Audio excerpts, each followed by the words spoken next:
किसी राज्य में एक राजा और एक रानी रहते थे। उनकी दो बेटियां और दो बेटे थे। उनकी एक बेटी का नाम अमावस्या और दूसरी बेटी का नाम पूर्णिमा था। पूर्णिमा बहुत ही धार्मिक स्वभाव की थी। वह हमेशा पूजा पाठ किया करती थी और गाय की सेवा किया करती थी। घर का सारा काम भी करती थी।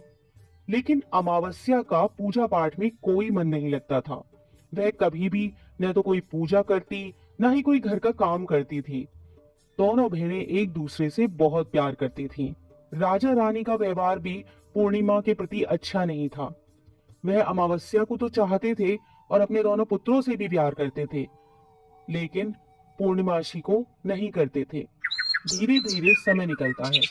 राजा रानी के बच्चे बड़े हो जाते हैं। राजा अपने दोनों बेटों का विवाह कर देते हैं। अब बेटियां भी बड़ी हो रही थीं। फिर सभी लोग राजा से कहते हैं कि इनका भी विवाह कर दीजिए। राजा ने कहा, हाँ, विवाह तो करना है। फिर रानी ने राजा से कहा, पूर्णिमा का विवाह किसी बड़े घर में मत करना, क्योंकि इसे तो काम करना पसंद है, गाय की सेवा करना पसंद है, भजन कीर्तन और कहानियों में इसका मन लगता है, पूजा पाठ करना भी इसे अच्छा लगता है। अगर यह किसी बड़े घराने में चली गई तो वहां यह सब नहीं कर पाएगी, इसलिए इसकी शादी किसी गरीब घर में ही कर देंगे। राजा ने कहा, ठीक है। और राजा पूर्णिमा के लिए रिश्ता तलाशने लगा और अंत में एक गरीब और बहुत ही साधारण घर में राजा ने पूर्णिमा का विवाह तय कर दिया।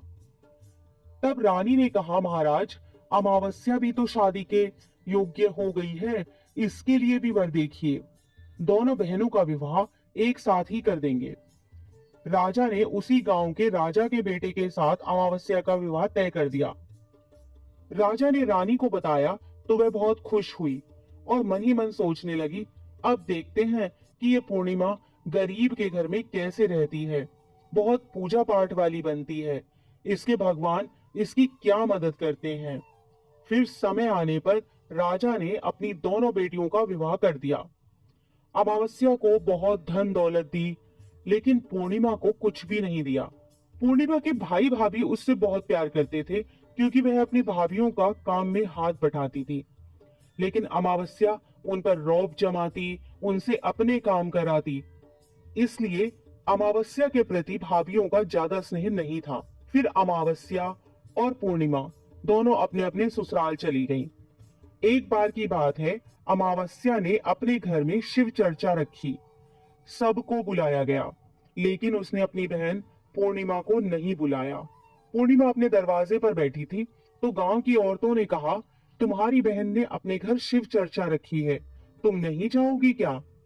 पूर्णिमा ने कहा, नहीं बहन, मैं नहीं जा रही, क्योंकि मेरी बहन ने मुझे बुलाया नहीं है, तो मैं कैसे चली जाऊं? तो गांव की औरतों ने कहा, नहीं बुलाया तो क्या हुआ, यह तो पूजा पाठ का काम है, तुम चलो हमारे साथ। गांव की औरतों की बात मानकर पूर्णिमा शिव चर्चा में चली गई। जब अमावस्या ने पूर्णिमा को देखा तो वह गुस्से से बोली, जब मैंने तुम्हें बुलाया ही नहीं था तो तुम मेरे घर कैसे आ गई? अब आ ही गई हो तो चुपचाप एक जगह बैठी रहना, इधर उधर मत घूमना। उसने पूर्णिमा की गरीबी का भी बहुत मजाक उड़ाया। पूर्णिमा की आंखों में आंसू बहने लगे। वह भगवान शिव से प्रार्थना करने लगी कि हे भगवान, मुझ पर आप कब कृपा करोगे? आखिर मेरा कसूर ही क्या है? क्या पूजा पाठ करना, गाय माता की सेवा करना और काम करना गलत है? भगवान, अब तो मुझ पर रहम करो। इस तरह मैं भगवान से विनती करने लगी। शिव चर्चा पूरी हो गई और अमावस्या ने सबको प्रसाद दिया, लेकिन पूर्णिमा को प्रसाद नहीं दिया। वह वहां से बिना प्रसाद के वापस आ गई। वह रास्ते में सोचती है कि घर पर बच्चे प्रसाद मांगेंगे तो मैं उन्हें क्या कहूंगी।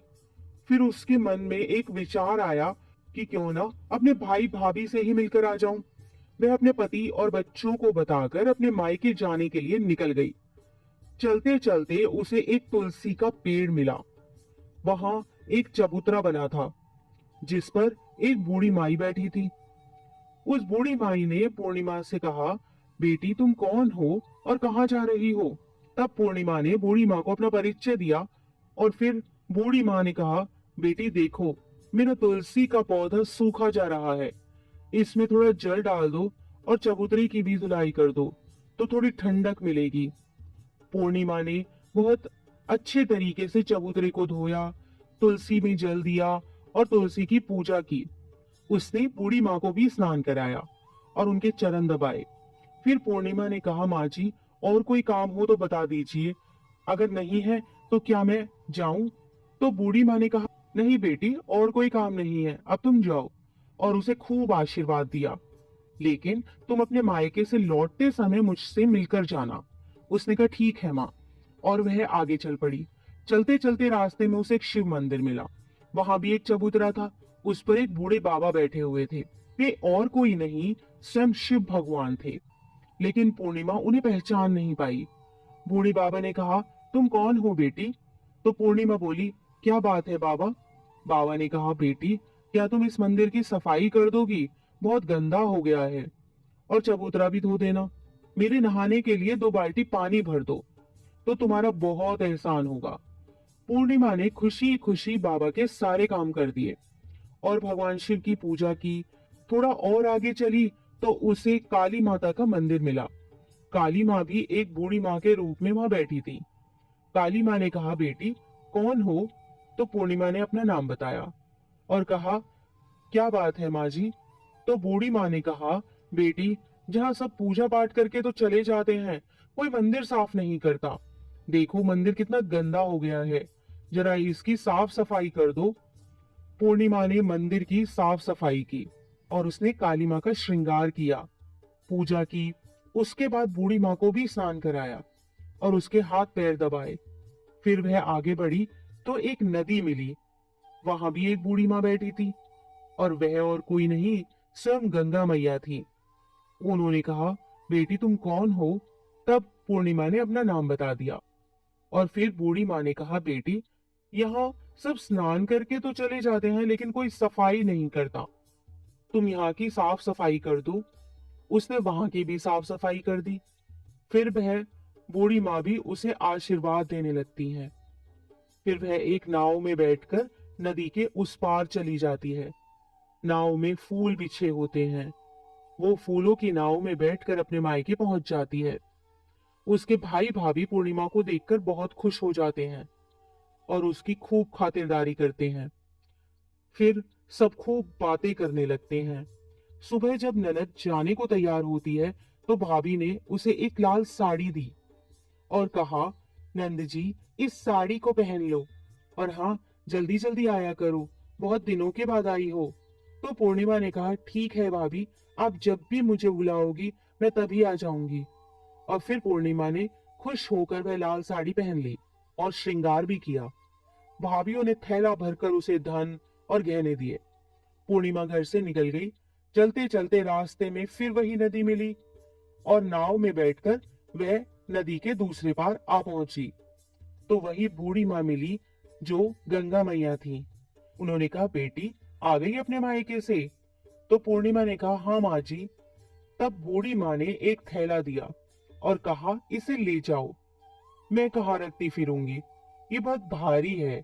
और हाँ, इसे रास्ते में मत खोलना, अपने घर जाकर ही खोलना। पूर्णिमा ने कहा, ठीक है माँ जी। और वह वहां से चल दी। आगे चली तो काली माँ का मंदिर मिला। वहां भी वही बूढ़ी माँ बैठी हुई थी। उन्होंने भी पूर्णिमा को एक थैला दिया और अब उसके पास 3 थैले हो गए थे। वह कुछ आगे बढ़ी तो शिव मंदिर मिला। वहां बूढ़ी बाबा के रूप में भगवान शिव बैठे थे। उन्होंने भी पूर्णिमा को एक थैला दिया। वह थैला लेकर आगे बढ़ी तो तुलसी माँ मिली। उन्होंने भी एक थैला दे दिया। अब जब पूर्णिमा अपने घर पहुंची तो वह 5 थैले खोलने लगी। सबसे पहले उसने अपने मायके का थैला खोला। उसमें खाने पीने की चीजें, कपड़े और गहने वगैरह थे। उसने खाने पीने की चीजें और कपड़े बच्चों को दिए तो बच्चे बहुत खुश हो गए। दूसरा थैला जो गंगा मैया ने दिया था उसे खोला तो उसमें सोना चांदी भरा था। तीसरा थैला जो काली माँ ने दिया था उसमें 16 सिंगार का सामान था। चौथा थैला जो भगवान शिव का था उसमें सब खुशियां थी, धन संपत्ति सब कुछ था। पांचवा थैला तुलसी मैया का था। जब उसने उसे खोला तो उसमें चावल, गेहूं और हर तरीके का अनाज था। पूर्णिमा के घर अब किसी प्रकार की कोई कमी नहीं थी। धन संपत्ति और भंडार से उसका घर भर गया था। पूर्णिमा खुशी खुशी रहने लगी। एक दिन पूर्णिमा ने सोचा, क्यों ना मैं अपने घर शिव चर्चा कराऊं। फिर पूर्णिमा ने शिव चर्चा रखी, सबको बुलाया। वह अपनी बहन के घर भी गई बुलावा देने। जब अमावस्या अपनी बहन के घर शिव चर्चा में आई तो उसके घर में धन दौलत देखकर आश्चर्य में पड़ गई। फिर अमावस्या ने पूछा, तुम्हारे पास इतना धन दौलत और वैभव कहाँ से हो गया? तो पूर्णिमा ने कहा, देखो बहन, तुमने शिव चर्चा रखी थी, मुझे नहीं बुलाया, फिर भी मैं बिना बुलाए तुम्हारे घर गई, लेकिन तुमने मुझे प्रसाद भी नहीं दिया। फिर तुम्हारे घर से आने के बाद मैं मायके चली गई। और इस तरीके से एक एक करके पूर्णिमा ने सारी बातें अमावस्या को बता दी। अमावस्या ने कहा, मैं भी अपने मायके जाऊंगी, तुम मुझे भी डांटो और प्रसाद भी मत देना। लेकिन पूर्णिमा ने कहा, भगवान का प्रसाद है, मैं तो सबको दूंगी। लेकिन अमावस्या ने प्रसाद नहीं लिया और अपने घर जाकर बच्चों से कहकर अपने मायके के लिए चली गई। चलते चलते तुलसी माँ मिली। उन्होंने कहा, बेटी, यह एक चबूतरा धो दो, तुलसी में पानी डाल दो। तो अमावस्या ने कहा, ए बुढ़िया, मैंने इतनी महंगी साड़ी पहन रखी है, जी गंदी हो जाएगी, मैं कुछ नहीं करूंगी। आगे चलकर भगवान शिव जी मिले तो उसने उनसे भी ऐसे ही कह दिया। उससे आगे काली माँ मिली तो उनसे भी यही कह दिया। और फिर गंगा मैया मिली और उनसे भी उसने ऐसा ही किया और उनका कोई काम नहीं किया। जब वह नाव में बैठी थी, नाव में कांटे थे, ये कांटे उसके पैरों में चुभ गए। फिर वह अपने मायके पहुंची। जब उसे भाभीियों ने देखा तो मुंह बना लिया, जे कहां से आ गई। अरे, पूर्णिमा के पास तो कुछ नहीं था, इसलिए उसे सब कुछ दिया, लेकिन यह यहाँ क्यों आई है?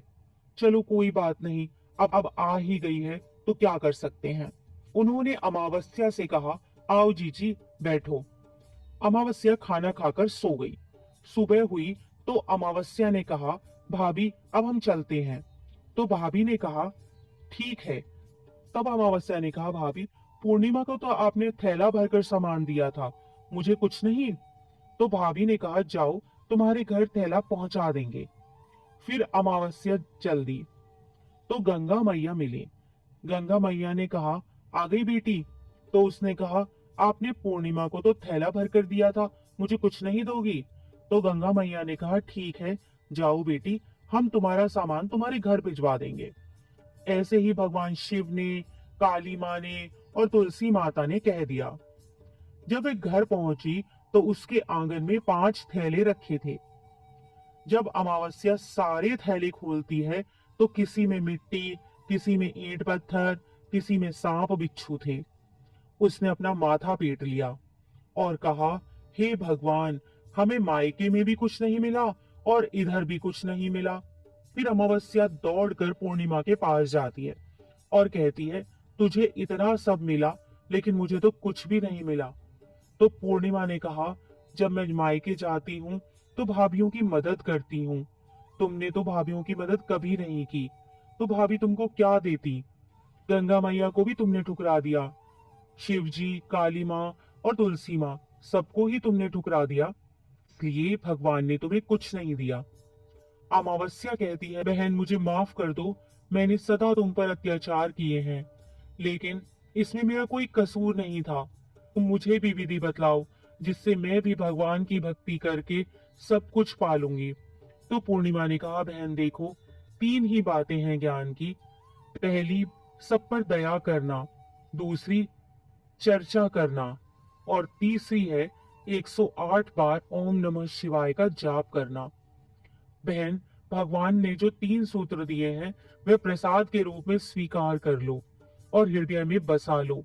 मैंने सच्चे मन से भगवान का पूजा पाठ किया, सबकी मदद की, सबका काम किया, इसलिए मुझे सब कुछ मिला, और तुम्हारे पास जो भी था वह भी खत्म हो गया। अमावस्या अपने घर गई और खूब पूजा पाठ करने लगी और भगवान शिव से उसने मन ही मन माफी मांगी।